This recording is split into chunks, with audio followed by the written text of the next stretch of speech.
很多有睡眠问题的人都喜欢问我或刘教授，到底要补充什么来帮助睡眠？但很少人会探究这些保健食品是否真的有帮助睡眠的效果。在伯格医生的频道影片中，有一集伯格医生阐述了睡眠呼吸中止症与糖尿病的关联性，并就此引申出大家需要多吃维他命 B1 来改善睡眠呼吸中止症的结论。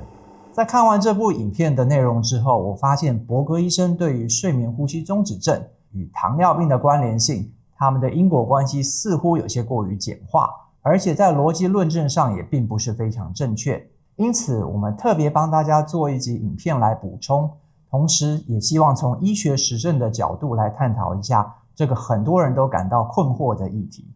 你好，欢迎回到元气医生频道，我是马永昌医师。今天这集我要和大家聊聊真正能够帮助你改变睡眠的维生素和食物。在睡眠呼吸中止症，这是一种营养缺乏问题吗？的影片当中，伯格医生有提到睡眠呼吸中止症与高血糖之间存在着密切关系。的确，睡眠呼吸中止症在糖尿病患者中非常常见，而且确实维他命 B1 对于葡萄糖代谢过程中有着关键的作用。然而，在这部影片的结论中，大家得到关于伯格医生的最终建议却是，有高血糖问题的人可以透过补充维他命 B1 来改善睡眠呼吸中止症，这点却听起来有些怪怪的。首先，我们要来探究一下睡眠呼吸中止症到底是不是一种营养缺乏问题。先来讲讲维生素 B1， 它也称为硫胺素，是一种水溶性维生素，在人体中有着许多重要的功能。第一，当我们吃下大量的高碳水化合物后，会造成高血糖，这时候就需要消耗大量体内的维生素 B1 来把碳水化合物转化成能量，它参与了葡萄糖的代谢过程。第二，维生素 B1 对神经系统的正常作用非常重要，它帮助神经细胞获得能量，支持神经信号的传递，并且维持神经细胞的健康。第三，维生素 B1 还有助于保持心脏和血管的正常功能，缺乏它可能导致心脏扩大、心力衰竭和其他心血管问题。第四，维生素 B1 对肌肉的协调和功能也很重要，缺乏它可能导致肌肉无力和痉挛。所以说，维生素 B1 确实对人体的超级重要，特别是有糖尿病的人。前面提过，高碳水化合物的食物会大量消耗维生素 B1， 而糖尿病人的 B 群就消耗得特别快。然而，伯格医生在影片中没有说清楚的是，糖尿病患者罹患睡眠呼吸中止症的比例特别高的情况，其实是原因也是结果。他们的关系并没有那么简单，因为他们是一种共病。伯格医生用很多糖尿病患者都有睡眠呼吸中止症，跟糖尿病患者需要维生素 B1 这两点为前提，把糖尿病、睡眠呼吸中止症和缺乏维他命 B1 三者直接画上了等号，就此论证睡眠呼吸中止症等于缺乏维他命 B1。 这不只在逻辑上存在谬误，在事实上目前也缺乏医学证据证明睡眠呼吸中止症与缺乏维生素 B1 有关。关于糖尿病与睡眠呼吸中止症的密切关系，刘文德医师会再帮大家做一集来解说。这边要先提醒一下各位观众，我们这一集的目标并不是要跟各位销售健康食品。我个人也相信，任何宣称吃了就能改善睡眠的健康食品或神奇小药丸，都像是补习班广告一样，只能让成绩不佳的学生或家长起到某种安慰剂的效果，而且一定会有人跟你说有效。在我们开始讨论保健食品前，我们要先告诉大家一个观念是，如果你有睡眠方面的问题，那么你最有可能得到的睡眠问题是失眠症或睡眠呼吸中止症，因为这两个问题是最常见的睡眠问题，加起来就占了所有睡眠障碍90%以上的情形。失眠症与睡眠呼吸中止症都是复杂的多因性疾病，也就是说，造成这两种睡眠问题背后的成因有非常多。而失眠症与睡眠呼吸中止症又存在有与其他许多疾病之间的共病现象。所谓的共病是一个医学术语，是指一个患者在患有特定主要疾病或状况的同时，还患有一个或多个其他相关或看似不相关的疾病或症状。共病的主要特点有以下几点：一、多重疾病共存，患者同时患有多种疾病，例如一位糖尿病患者也有很高的几率同时会患有睡眠呼吸中止症，而反之亦然。第二个特点是，这些不同的共病之间可能会互相影响，形成一种恶性循环的回圈，导致你的症状加重，或者是治疗的复杂化。例如，胃食道逆流就可能会增加睡眠呼吸中止症的风险，而且反过来也是这样。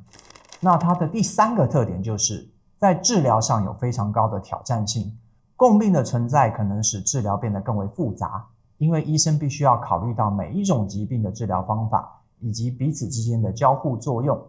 举例来说，有一些药物可能对一种疾病有效，但是对另外一种疾病有副作用。最后一个共病最麻烦的地方就是它对于预后是非常的不明确的。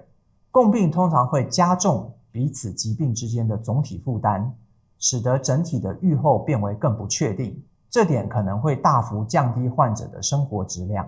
OK， 如果你有了以上的认知与智慧，那么就不应该将睡眠问题简化为是因为缺乏某一种特定营养素所导致的。换言之，要治疗睡眠问题，必须将睡眠相关的共病一起处理，才能够打断共病之间的恶性循环，才能够得到有效的治疗。特别是对于被称为疾病之母的睡眠呼吸中止症，目前已经证实它至少是10种以上的共病，包括难以治愈的癌症、心理以及自律神经方面的问题。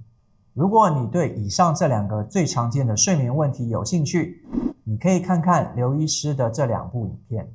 在你了解影响睡眠的诸多病理机制后，我们就可以来探讨关于保健食品是否真的可以帮助睡眠了。我们刚刚前面花了很大篇幅在讨论维生素 B1， 接下来我们来介绍一下其他的维生素 B 群，尤其是 B6 跟 B12， 它们通常可以从香蕉、胡萝卜、蛋类、肉类和鱼类等等食物中摄取到。维生素 B6 有助于合成像是血清素这类神经传导物质，这对于调节睡眠和情绪非常重要。研究发现，补充维生素 B6 可以减少心理压力，从而改善压力所引起的睡眠问题。另一项研究则探讨了补充镁、褪黑激素和维生素 B 群对失眠的影响。结果显示，补充这些维生素能改善失眠患者的睡眠品质。在补充3个月后，这群受试者的失眠量表的得分显著下降，这表示失眠的症状是有所减轻的。相较之下，对照组的得分则没有任何改善。这份研究得出的结论是，补充维生素 B 群可以改善失眠症状，减少夜间觉醒的次数，并延长总睡眠时间。不过要注意的是，这份研究的样本数并不多，例如这份研究就只有30个受试者，因此这样的研究证据可能并不够充分。维生素 D 是近期讨论度最高的补充品，可以透过饮食获得，例如富含脂肪的鱼和鱼油、蛋黄、乳制品和果汁都有很多的维生素 D， 但阳光才是最重要的来源。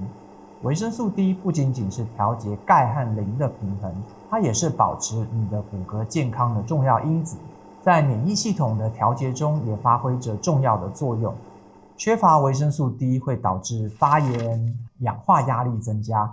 进而损害我们的上呼吸道结构。此外，维生素 D 缺乏还会影响缺氧诱导因子 HIF1 alpha， 缺氧会增加上呼吸道感染的风险，又会更进一步的加剧睡眠呼吸中止症的症状，形成一个缺氧的恶性循环。缺乏维生素 D 也会导致肌肉无力和疲劳，使呼吸道在睡眠时更容易坍塌，造成阻塞。以上的多种机制显示，缺乏维他命 D 可能是加剧睡眠呼吸中止症的病理机制之一，所以免费的阳光是你最好的疗愈方式。另外，又有一项研究显示，63%的睡眠呼吸中止症患者缺乏维生素 D， 而维生素 D 含量较低的人更容易患上严重的睡眠呼吸中止症。随着睡眠呼吸中止症的严重度增加，维生素 D 的含量也会逐渐下降。而在使用正压呼吸器 CPAP 治疗睡眠呼吸中止症后，这些患者的维生素 D 含量就会提高了。这表明两者之间确实存在可能某种关联性，比如说睡眠呼吸中止症所引起的反复缺氧可能会干扰维生素 D 的代谢。此外，肥胖是睡眠呼吸中止症和维生素 D 缺乏的共同风险因素，这会进一步加剧两者之间的负面影响。接下来我们再来谈谈维生素 C。柑橘类水果、花椰菜、菠菜都含有大量的维生素 C。维生素 C 作为一种强效的抗氧化剂，能够帮助抵抗自由基的损伤，在调节氧化压力方面也能够发挥重要的作用。如果你缺乏维生素 C 的话，你就会更容易陷入入睡困难和睡眠效率降低。而维生素 C 的含量较低的人，睡眠品质普遍都比较差，白天的疲劳感更是容易比较明显。维生素 C 的补充可以减少这些氧化压力，并且提高呼吸中止症患者的深度睡眠时间。另外，维生素 C 对于患有不宁腿症候群的患者也有显著的改善效果。不宁腿是一种很常见的睡眠障碍，特征是在休息的时候呢，腿部会出现不适感。有些患者呢，描述这种不适感的时候，他会说，我感觉我的腿痒痒的、麻麻的，很像腿里面有东西在爬。这些感觉呢，会迫使患者不得不移动他的腿部来缓解他的症状。维生素 C 的补充可以有效地减轻不宁腿患者的症状，帮助他们获得更好的睡眠。接下来我们来看看维生素 E。坚果、酪梨、深绿色蔬菜都含有维生素 E。维生素 E 的补充呢，对于更年期后女性的慢性失眠有很好的潜在效益。有一份研究针对了160名因为更年期而有慢性失眠的女性，这份研究把她们随机分为2组，一组每天服用400单位的维生素 E， 另一组服用相同外观的安慰剂胶囊。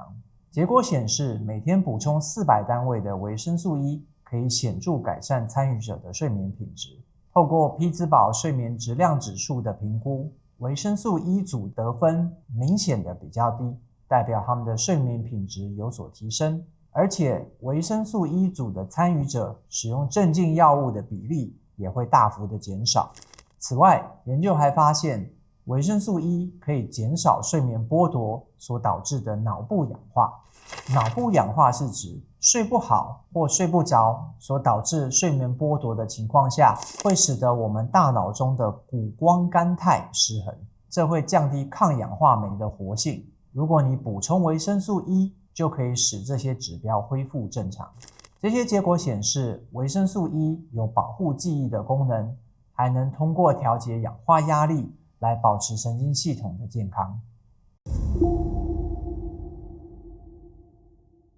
所以不同的维生素针对不同的睡眠问题都能够起到不同程度的改善或是预防的效果。事实上，并没有任何特定一种维生素是吃了就可以保证根治睡眠问题的。睡眠障碍是一个多因子的疾病，而且影响每个人的因素都不尽相同，存在很大的个体差异。这些影响睡眠的因素，从个人的免疫发炎指数、口腔与颈部的解剖构造、每日的活动量、身体质量组成、心理因素到睡眠卫生习惯都有关系。因此，单从营养缺乏的角度来改善睡眠，而忽略了其他因素，可能并没有办法就此从此好眠。不过，这大概也是为何睡眠这个产业可以包山包海的原因。从床垫、枕头到能量水晶，大家都在卖睡眠梦。大概率是一定会有人跟你说有效。好了，今天的内容就到这边，我们下次再见，拜拜。